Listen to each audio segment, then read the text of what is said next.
business as we know it has been focused on scale, growth, productivity, and maximizing profit. It's that hustle culture that we love, right? The faster the growth, the better. The more money, the better. And yet, that hasn't really worked. I mean, the planet has clearly taken a hit. But also, I think people are fed up and seeking for more balance in their lives. So to rectify this, over the last few years, we saw the rise of sustainable and mission-driven brands. These were companies that started with a very simple model of, you buy a pair of shoes, we'll donate a pair of shoes. Then it became, we'll be conscious companies, we'll recycle our waste, and most recently, we'll use carbon offsets. Well, that's all well-intentioned, and it truly is, but sustainability has become more marketing than action, it seems. It hasn't really moved the needle on what is the core purpose of business and the core model of business.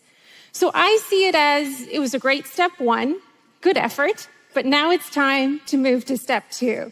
And what is step two? It's regenerative. You may have heard of the term. It's been all over the news lately. In Vogue, in New York Times, in Outside magazine. These are just some headlines. New York Times said it best, I think most succinctly, regenerative. It's like yoga, but for farmland.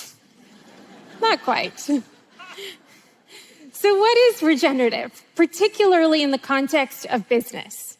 Regenerative businesses are looking to restore, revive, and bring to life communities, industries, and people that are struggling.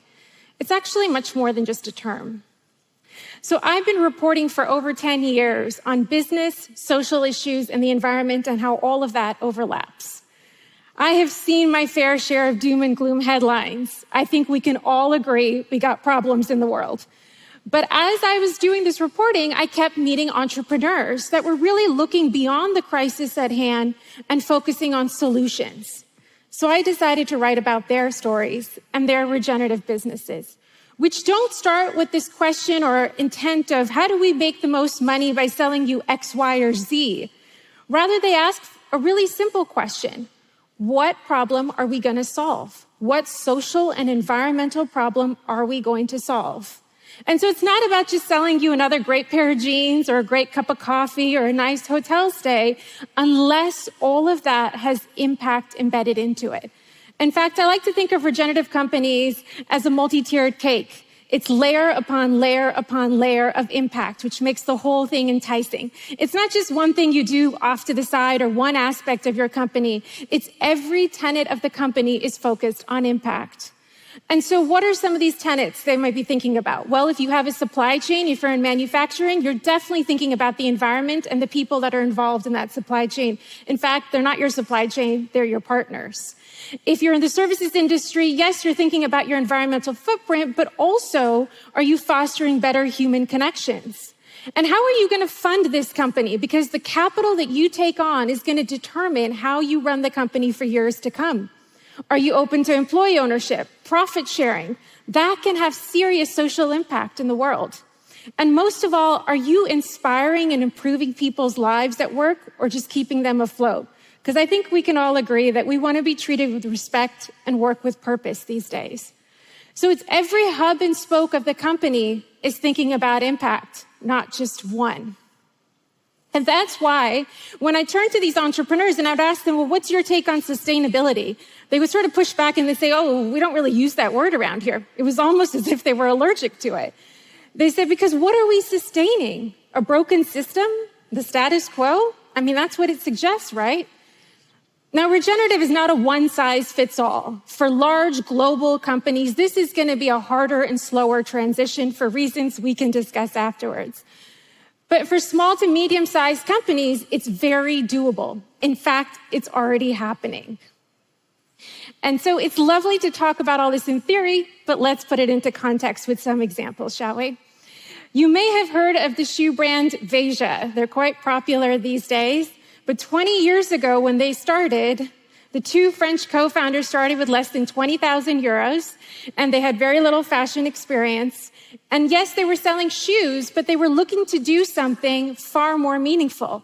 They wanted to preserve the Amazon, hire people that are considered unemployable, regenerate soils, and challenge the fashion industry as a whole. So a few years ago, I had the opportunity to go down and see one of their supply chains in the Amazon in Brazil.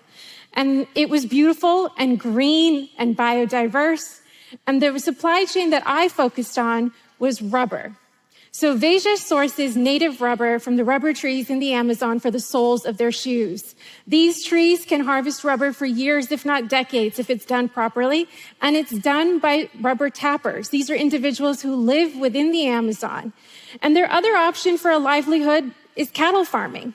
But thanks to Veja, they were able to make the same amount of money, if not more money, tapping trees for rubber than they would be doing cattle farming. And cattle farming requires you to level the land, to get rid of the trees. Here, the trees get to stay upright. This is an example of a regenerative design where a company thinks about the environment and its people from the beginning. That rubber is then taken down to their factory in the southern part of Brazil in Porto Alegre, where it meets up with organic cotton that comes from another corner of Brazil and is turned into a shoe. That shoe then sails across the sea and only by sea to France. Now here again, Veja had an opportunity. They could have hired any fulfillment company to do their fulfillment. Instead, they decided to partner with a nonprofit. This nonprofit hires individuals that come from marginalized neighborhoods and are considered unemployable and gives them a chance at a career. Those individuals are responsible for shipping the shoes out to customers. So it's layer upon layer of impact. And one more. Veja decided early on that they were not going to get so involved in the marketing game. So they don't pump loads of money into athletes and influencers and models to wear their shoes. The money goes back to the supply chain. The materials cost more, but the people who make it also get paid more. Every hub and spoke of the company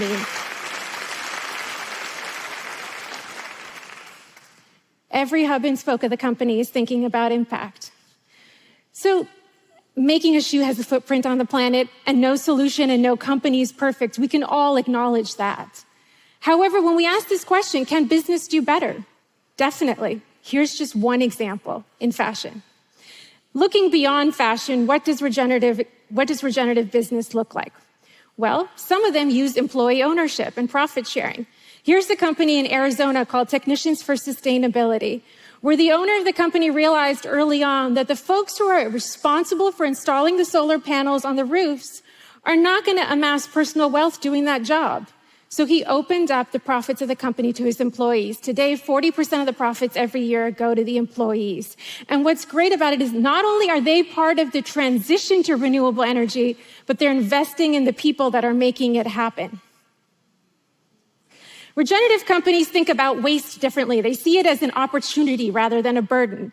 If you've been across the pond to the UK, you know that the Brits love their ready-to-eat sandwiches. You can find them on every corner shop. Well, to make those lovely sandwiches, you have to unfortunately sacrifice the end slices of loaves.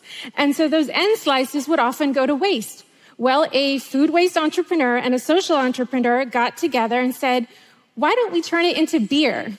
And that became Toast Ale. And so now Toast is available throughout the country in pubs, restaurants, and in grocery stores. And they've gone one step further. The profits of the company now go to a charity that's focused on food waste.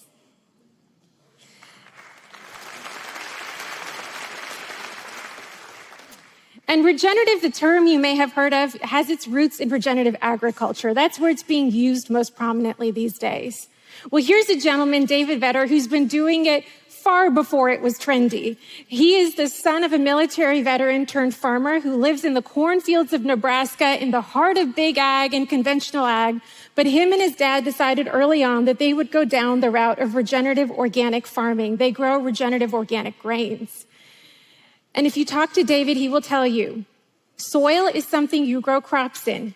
Dirt is something you find under your bed. You ought to know the difference. There is a difference.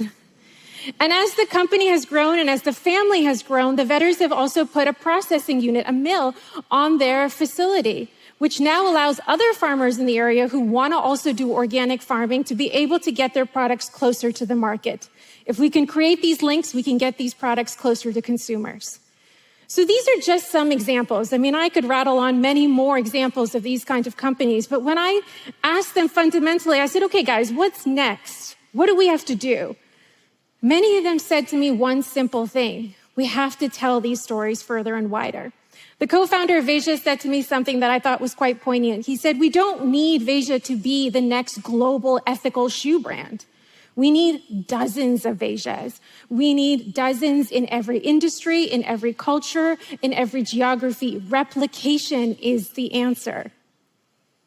And that brought up another conversation about scale. Many of the entrepreneurs said to me, we don't all need to reach astronomical heights. Not every company needs to be a global company. It should be okay to say, we are good with this level of scale. This is enough. And that fundamental question of how much is enough has come up year after year in my reporting. Ask yourselves personally, how much stuff, house, food, consumption is enough? But also as business leaders, how much growth, scale, profit is enough to feed our greed and our egos sometimes? So I leave you with this thought. We're all here on this flying rock for a moment in time. We can't take any of this stuff or any of this wealth with us. So why not use this time to build businesses that think beyond profit? Why not build organizations that regenerate the environment instead of destroy it? Why not build organizations and companies that have a workforce that treats people as humans and not as transactions? I think it's time that we really redefine business. Thank you.